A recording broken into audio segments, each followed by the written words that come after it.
Hi, my name is Joelle Tamraz, and my guest today is Jean Brown, co-author, along with Ginny Brown, of the memoir This Sweet Life: How We Lived After Kirby Died. Their book had a huge impact on me, not only as a harrowing account of the particular circumstances around Kirby Brown's death, but also as it reveals excesses, negligence, and abuse in the self-improvement industry. Hi, Jean, and welcome Hi. to Elevating Voices in Memoir and Fiction. Yeah, Thanks thanks so much for for having me. thanks for coming to speak with me. So I've been, as I mentioned, very influenced by your book, This Hmm. Sweet Life. It had a big impact on me when I read it, and I was eager to ask you some questions about your writing process and also about publishing independently. Sure. Yeah. How did you first consider writing a memoir? So the memoir is based on a personal experience that happened to my family. We lost my sister at a self improvement event. It was a 5 day retreat in 2009.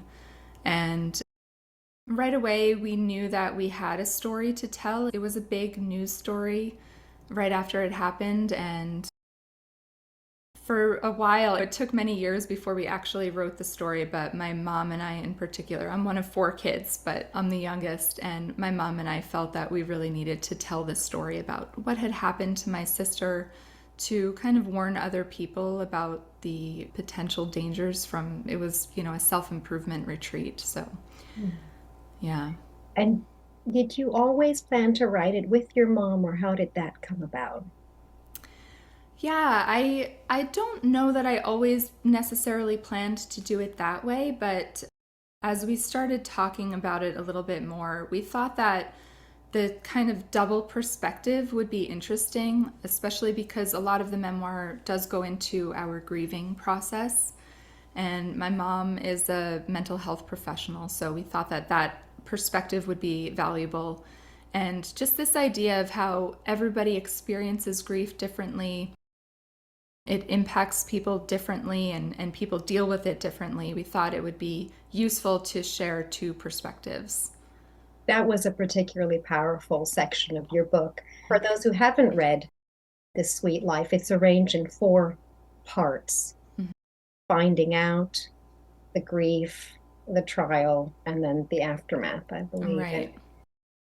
it's a must read. All of it is extremely interesting, but the grief section is particularly moving. Yeah. Yeah, we just felt like, in a way, we had a story that was almost like a true crime story because it was a crime, it was investigated, and then the person responsible was criminally prosecuted. But then also, everybody experiences grief at different points in their life. And it was interesting, actually, we released it in June of 2020. And so that was like right after the pandemic had started. And we were all experiencing a collective sort of grief over, losing the life that we had pre pandemic. So it was kind of just circumstances. We felt like it was almost good timing in a way that we were giving this story to the world. So, Yes. yeah. In fact, since you mentioned the timing, how did the timing impact how you could market the book or how you did market the book? Yeah, it made it very interesting, especially it was so early on. Nobody really knew what to do with it. So, it just meant that everything was virtual at first. So we did virtual book launch, and then we did a series of like virtual book readings, and we just kind of had to throw it out there and see what would happen. So sometimes I think, oh, it would have been nice if we could have done more in-person events and more of a traditional style launch, but I think it worked out okay, and we were able to reach people from all over the place, which was nice as well. It wasn't geographically limited. So Yeah, that's yeah. great. Yeah. And what's been one of your surprises about launching the book? Something you didn't expect? I think what really struck me is that we wrote the book for a variety of reasons. Like, mainly, we felt like we wanted to warn people about the potential dangers of the self improvement, self help industry. But as we were launching it, the thing that really came to me the strongest was this sense of wanting to give people a sense of who my sister was. Mm. And I hadn't really realized that that was one of the motivations while we were writing. It wasn't like the initial motivation, but as we were launching it, I just said, I want people to know who Kirby was. Mm. And so, yeah, it was odd to have written the whole book. And then at the point when we were actually sharing it with people, to realize that there was like this other strong feeling about why we had written the book that I hadn't really realized. Yes, and you've done that really successfully. You Thank know, you. her spirit comes through very clearly in your writing and your mother's Yeah, I'm happy to hear that. writing. And how did it feel to write about a traumatic experience like that? How did the writing either influence or change the experience? It was definitely a way of processing what had happened. Like I said, we didn't write it right away. You know, we started writing in, I guess, probably 2017.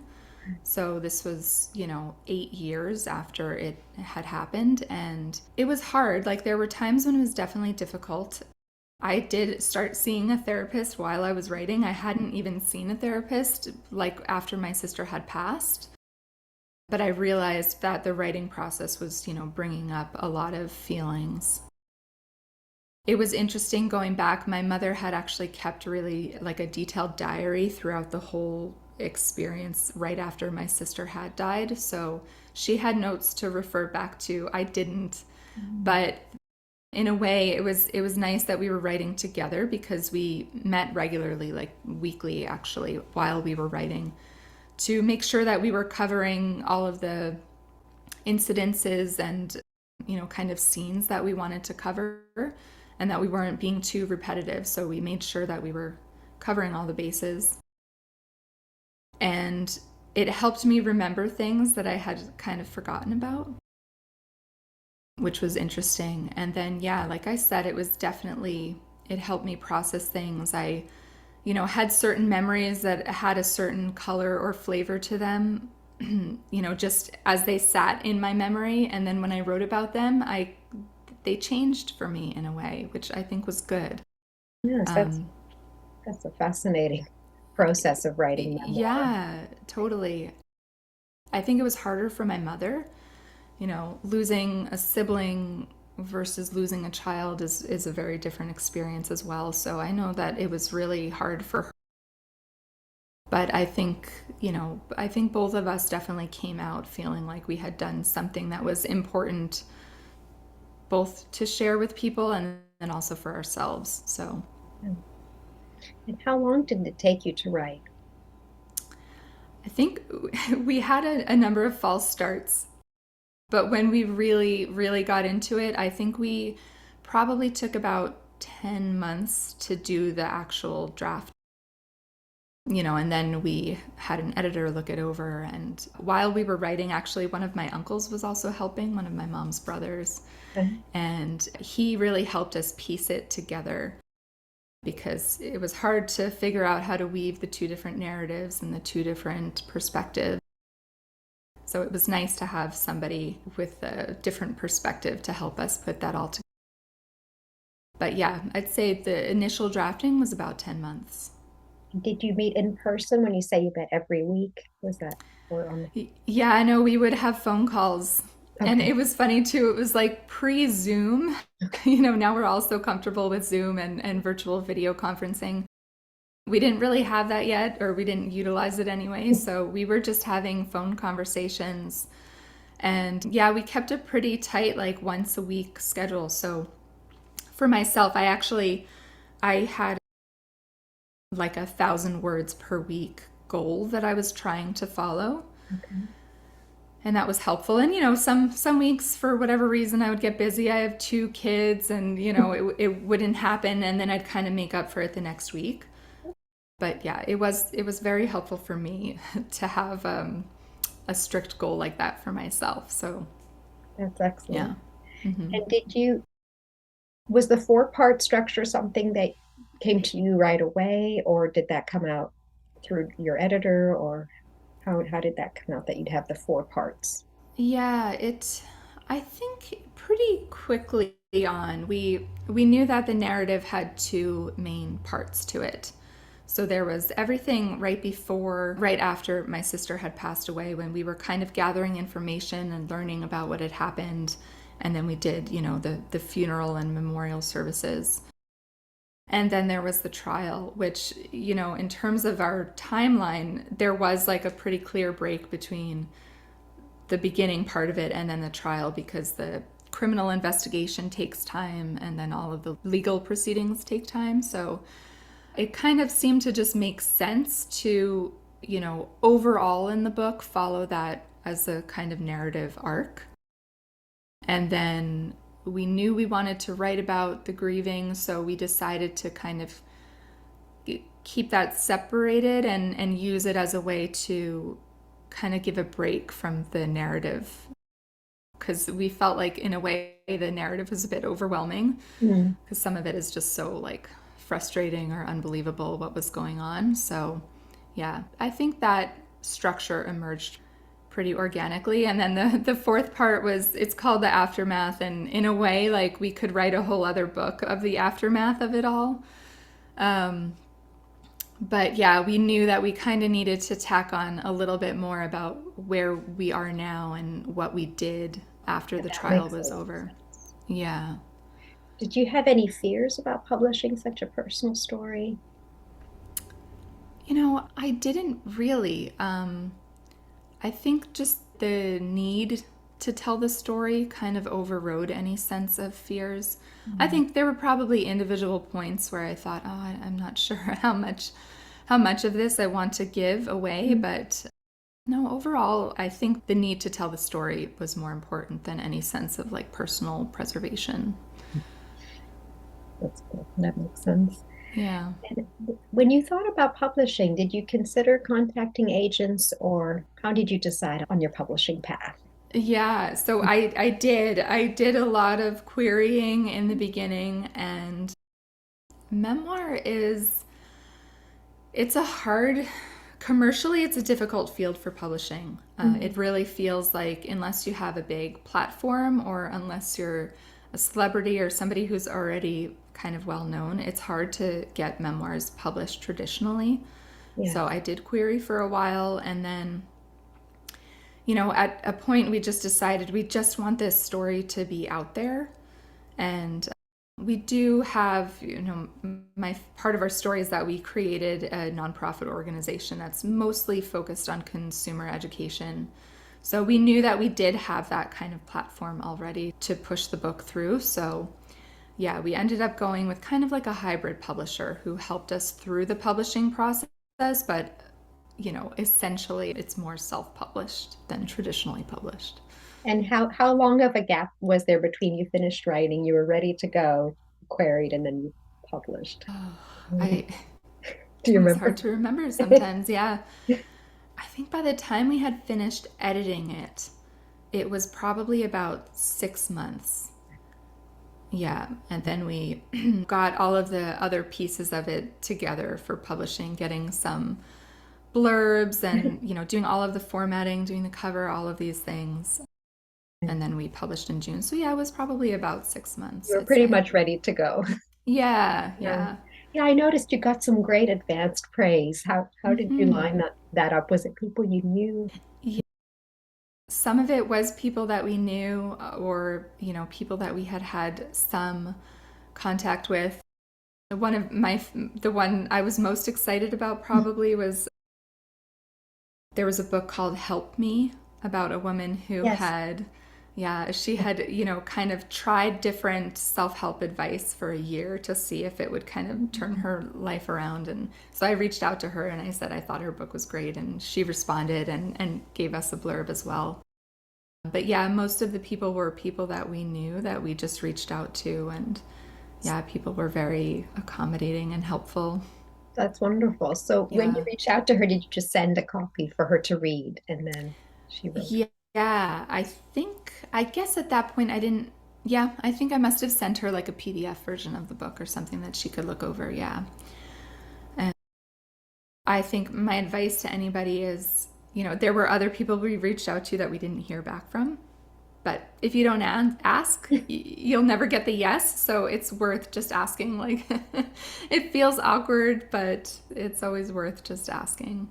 Yes, and your story is worth it and deserves it. So that is. Yeah, that was our hope. And tell us a bit about Seek Safely, the aftermath. Yeah.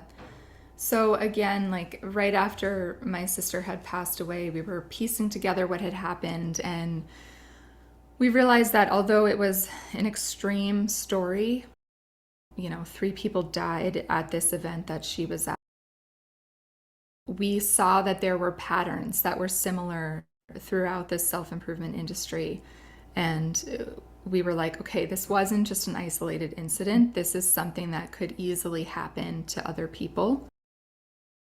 And we also knew that the narrative right in the beginning, like I said, it was a media story, and people wanted to tell that story of like, oh, these were kind of weak-minded people who were taken advantage of. And we were like, no, that's not who Kirby was. She wasn't weak-minded. She was a very strong-willed, strong-minded person. She was intelligent.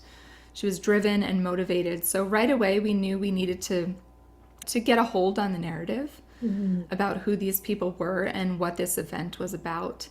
And like I said, we saw that this was happening across the industry in terms of sales tactics to get people to not only come to the events, but then buy more events or buy more books or just buy further into the program. And that the type of manipulation that was happening with people was happening all over the place. So we created Seek Safely mostly to educate consumers of self-help. And then also we try to kind of influence and impact the industry to become more professionalized. And then we also saw that there was no legislation Mhm. in place to, deal with circumstances like this. The self-help industry doesn't have any sort of professional organization of its own, and the laws were kind of inadequate to deal with what had happened. So we also work to push for legislation, and right now we have a bill that's pending in New York State, which is where Oh, my family is from. So, well, that's excellent. yeah. Yes, and you make a very important point in one of your podcast episodes where you say that the self-improvement industry is vague by design and likes to Yes. resist any structure and rules and, as you say, legislation. So unfortunately, it's rife for further abuses. Yeah, exactly. One of the things that we struggled with from the beginning was just defining Mm. what we're talking about by self-help, because it's so diffuse and big, and it's just kind of this big mushy thing that's really hard to put a box around. So we've tried to define it as something that isn't already regulated or professionalized in a particular way, but where people are pushing this kind of self-improvement or wellness, products or concept, but it doesn't have any professional parameters or set of ethics that these people are following. So Okay, that's a good definition. and we still struggle with it even as we're dealing with the legislation. This is one of the questions that keeps coming back, like, can we define this more clearly? And we're like, believe us, we've tried. Yeah. Yeah. Yeah. Turning back to you as a writer, Jean, how do you Mm-hmm. balance your personal writing, any writing projects you have with your advocacy work with Seek Safely? Yeah. My first answer is poorly. The balance is tricky. I think one of the things that's really interesting about being a memoir writer is that usually, if you're writing a memoir, you have a very particular story to tell. And it does often come with this potential for some kind of advocacy work, and it is tricky to balance. So I actually work for Seek Safely as my job. So I'm doing, most of the content creation for Seek, and we started a podcast. So putting all of that together takes a lot of time. For me, one of the things that's really important as a writer is to just build in time that's specifically dedicated to writing. And like I did when I was writing the memoir, where I had a very clear weekly goal for how much I wanted to write, just to make sure I got it all done. Yeah. So now I have a friend who comes over every Tuesday morning and we write together, and I dedicate that time specifically just to like my more fun writing, I would call it. And yeah, I think that's really important. If you want to write, you have to just make the time to do it. Yeah, that's a good way to do it, to carve out your writing Yeah, times. Yeah. yeah, exactly. It's still not, I'd say it's still not as much as I would like to do. I have a folder of unfinished drafts on my computer that would be nice to just finish. And of course, like submitting work also takes so much time if you want to actually get anything out there, but it's baby steps, I guess. Jean, what are you focusing on right now in your writing? What's your next project? I have a work of fiction that I've been writing for a couple years that I just like put a little bit in every so often. I don't even know what genre it is at this point. And then I started trying to write some short stories as well, just to kind of get into that. Yeah. Any writing, I think, can help just develop yourself as a writer. Yes, for sure. And we want to read more of your work. So whatever the genre. Great, great. I'll keep trying to get it out there. Yeah, and thank you so much for your time, Jean. I really enjoyed hearing about the writing and publishing journey behind Yeah, This no Sweet Life. problem. My pleasure. Thank you so much for having me.